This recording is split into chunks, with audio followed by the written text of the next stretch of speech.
नमस्कार, grand news network में आप सभी का स्वागत है और मैं हूं आपके साथ सीमा। चलिए अब एक नजर डाल लेते हैं आज की ताजा खबरों की ओर।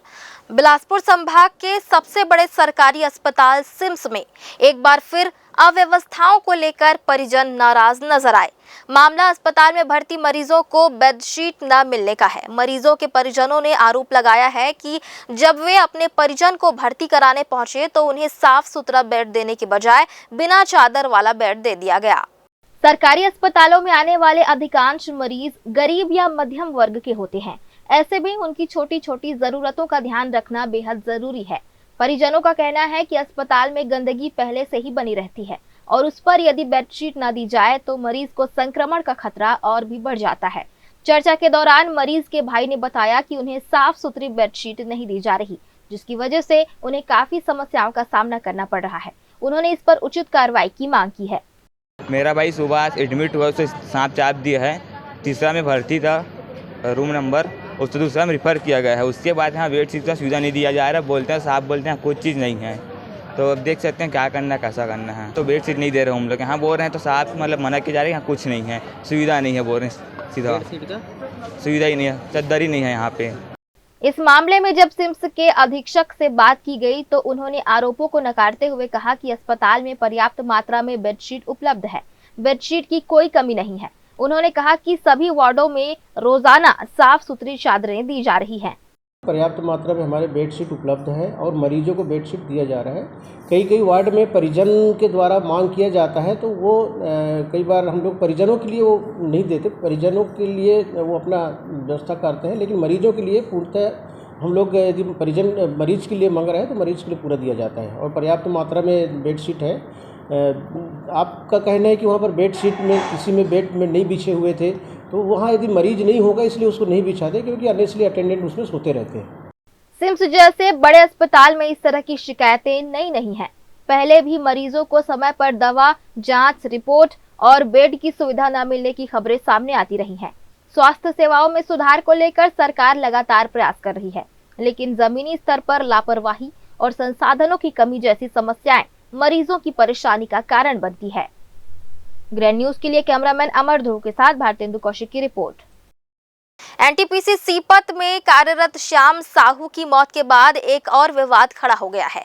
पोस्टमार्टम के बाद मृतक का शव परिजनों को सौंप दिया गया था, लेकिन अंतिम संस्कार के लिए जाते वक्त एम्बुलेंस को सरकंडा पुल के पास से अचानक वापस बुला लिया गया और शव को फिर से मरचूरी में रखवा दिया गया। इस कार्रवाई से मृतक के परिजन बेहद आक्रोशित हो गए और अस्पताल परिसर में जमकर नारेबाजी करने लगी। परिजनों ने आरोप लगाया कि बिना किसी स्पष्ट जानकारी के शव को आधे रास्ते से वापस मंगवाना न केवल असंवेदनशील है बल्कि प्रशासन की लापरवाही का उदाहरण भी है। परिजनों ने शव को सड़क पर रखकर प्रदर्शन करने की चेतावनी भी दी थी। सूत्रों की माने तो इस पूरे मामले के पीछे मुआवजे और नौकरी की मांग का मुद्दा हो सकता है। मृतक एनटीपीसी में कार्यरत था और परिजनों की ओर से मांग की जा रही थी कि उन्हें उचित मुआवजा और एक परिजन को नौकरी दी जाए। मौके पर पहुंची पुलिस और प्रशासन के अधिकारियों ने परिजनों को समझाइश देने की कोशिश की और जांच के बाद उचित कार्रवाई का भरोसा दिलाया है। हालांकि परिजनों का कहना है कि जब तक उनकी मांगों पर ठोस निर्णय नहीं लिया जाता वे शांत नहीं बैठेंगे। मामला गरमाया हुआ है और फिलहाल शव मरचूरी में ही रखा गया है। स्थिति पर प्रशासन की निगरानी बनी हुई है। पुल सरकंडा से शव को वापस मंगवा लिया। बोले अब यहाँ आने के बाद बोले सर कैसे वापस ले आए, तो बोले टीआई का फ़ोन आया है सीपत का, तो फिर टीआई से बात करवाते हैं सर। बोले तो मतलब नहीं, जिले के जो मालिक होता है एसपी का फ़ोन से हम लोग बुलाए हैं यहाँ। किनके द्वारा ऐसा बोला गया? तो डबल स्टार एक सर था, अब नाम तो मेरे को पता नहीं है, यहाँ पुलिस वाला। हाँ जी, पुलिस वाला। तो बोले हम बोले एसपी हाँ सिपत का ऐसा, हम बोले तो बोलते नहीं वो पूरे जिला का मालिक है, बिलासपुर जिले का है एसपी, यहाँ सिपत का नहीं है। गाड़ी को मोड़ के जब यहाँ आए तो ड्राइवर से नहीं पूछा क्यों ना आए जा रहे हैं, फिर मोड़ नहीं के बोले साहब हम बुलवा लिए, बोले तो फोन बार बार आया मेरा, तो मैं वापस लेके आया हूँ शव को यहाँ, यहीं से फोन आया है बोले जहाँ से पोस्टमार्टम हुआ है वहीं से। तो अभी कहाँ है तो? अभी शव को जबरदस्ती हम लोगों को बलपूर्वक मतलब ना उतरवा लिए, बोले उतारो उतारो नहीं तो और कुछ हो जाएगा ऐसा कह के अब हम लोग डर से उतार दिए। तो कहाँ रखे? अब अभी अंदर मरचूरी में रखे हैं, मतलब फ्रीजर में बोले हैं वो सेफ रहेगा। और बोलते हैं ऊपर से इनका अभी बहुत सारा मतलब ये बाकी है टेस्ट मतलब जांच।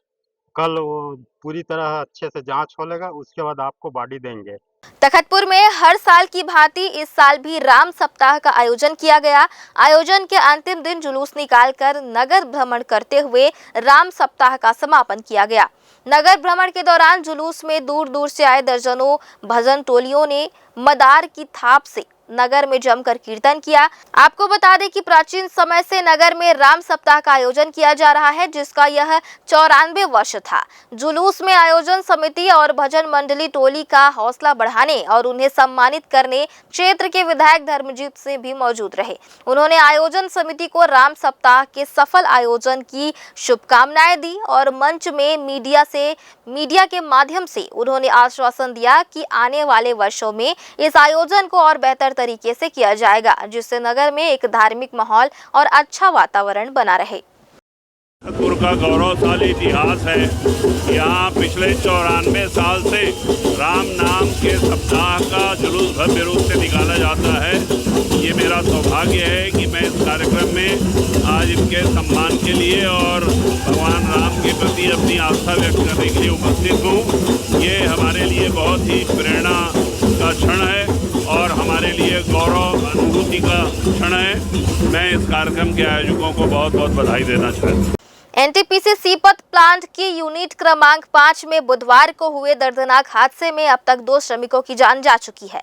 इस हादसे में गंभीर रूप से घायल प्रताप सिंह कंवर पिता बसंत कंवर उम्र लगभग 22 वर्ष, ग्राम पोड़ी, थाना सीपत। उसने भी इलाज के दौरान अपोलो अस्पताल में रात करीब 9 बजे दम तोड़ दिया। प्रताप सिंह भी हादसे के समय अन्य श्रमिकों के साथ घटनास्थल पर कार्यरत थे। यूनिट 5 के प्री एयर हीटर प्लेटफॉर्म के गिरने से कई मजदूर मलबे में दब गए थे। इन्हें तत्काल इलाज के लिए अपोलो अस्पताल ले जाया गया था, लेकिन गंभीर चोटों के चलते डॉक्टर उन्हें बचा नहीं सके। प्रबंधन ने आश्वासन दिया है कि मृतकों के परिजनों को नियमानुसार मुआवजा और आवश्यक सहायता दी जाएगी।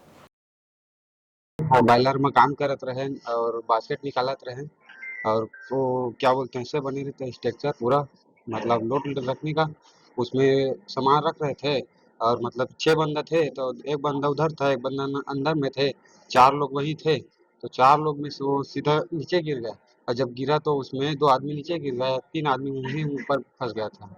उसके बाद हम लोग देखे, उसके बाद एक को ऊपर से निकाले, उसके बाद नीचे वाले को देखे तो सीधा नीचे जाकर उसको उठाकर फिर सीधा एम्बुलेंस में हम लोग भर्ती कराए अपोलो में।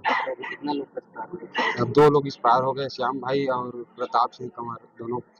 अब रात को कहाँ के निवासी हैं? हम पौड़ी के हैं, एक ही है मतलब घर के अगल बगल वाले हैं पड़ोस से पूरा। और दूसरा जो हुआ क्या नाम है उसका? तो उससे या प्रताप सिंह कंवर है। आपको कार्य करते थे? नहीं, हम लोग सब हेल्पर थे, सब दोस्त थे, सब एक साथ काम करते थे वहाँ। तो अभी कहाँ ले जाएंगे फिर? अब सीधा घर जाएंगे। और क्या चाह रहे हैं आप लोग, क्या होना चाहिए? अब क्या चाहेंगे सर, अब जो न होना था तो हो गया, अब क्या बोलेंगे।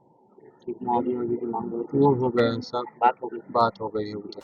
बिलासपुर के तारबहार थाना क्षेत्र में अपराध और असामाजिक गतिविधियों पर नकेल कसने के लिए पुलिस ने बड़ी कार्रवाई करते हुए धारदार हथियारों के साथ 3 बदमाशों को गिरफ्तार किया है। वरिष्ठ पुलिस अधीक्षक रजनेश सिंह के सख्त निर्देश पर असामाजिक तत्वों की पहचान कर उनके विरुद्ध अभियान चलाया गया। गुप्त सूचना के आधार पर गठित संयुक्त टीम ने अलग अलग ठिकानों पर दबिश देकर सैयद शाद अली, सुरेश पटेल और आदिल खान को प्रतिबंधित बटनदार फोल्डिंग चाकू के साथ रंगे हाथों पकड़ा।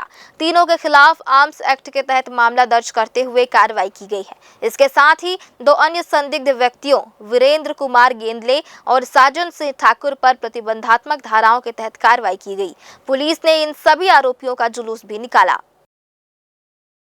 बिलासपुर के मस्तूरी थाना क्षेत्र अंतर्गत दर्री घाट बाजार में तेज रफ्तार वैन ने स्कूटी सवार महिला और उसकी बच्ची को जोरदार टक्कर मार दी, जिससे दोनों घायल हो गई। यह पूरा हादसा वहां लगे सीसीटीवी कैमरे में कैद हो गया है, जिसमें वैन को तेज रफ्तार में आते और स्कूटी को टक्कर मारते हुए देखा जा सकता है। घटना के बाद वैन चालक मौके से फरार हो गया। घायल महिला और बच्ची को लोगों की मदद से अस्पताल पहुंचाया गया। वहीं पुलिस ने मामला दर्ज कर जांच शुरू कर दी है और सीसीटीवी फुटेज के आधार पर आरोपी वाहन चालक की तलाश की जा रही है। फिलहाल आज की ताजा खबरों में बस इतना ही। आगे भी खबरें जारी रहेंगी। बने रहिए ग्रैंड न्यूज नेटवर्क के साथ। मुझे दीजिए इजाजत। नमस्कार।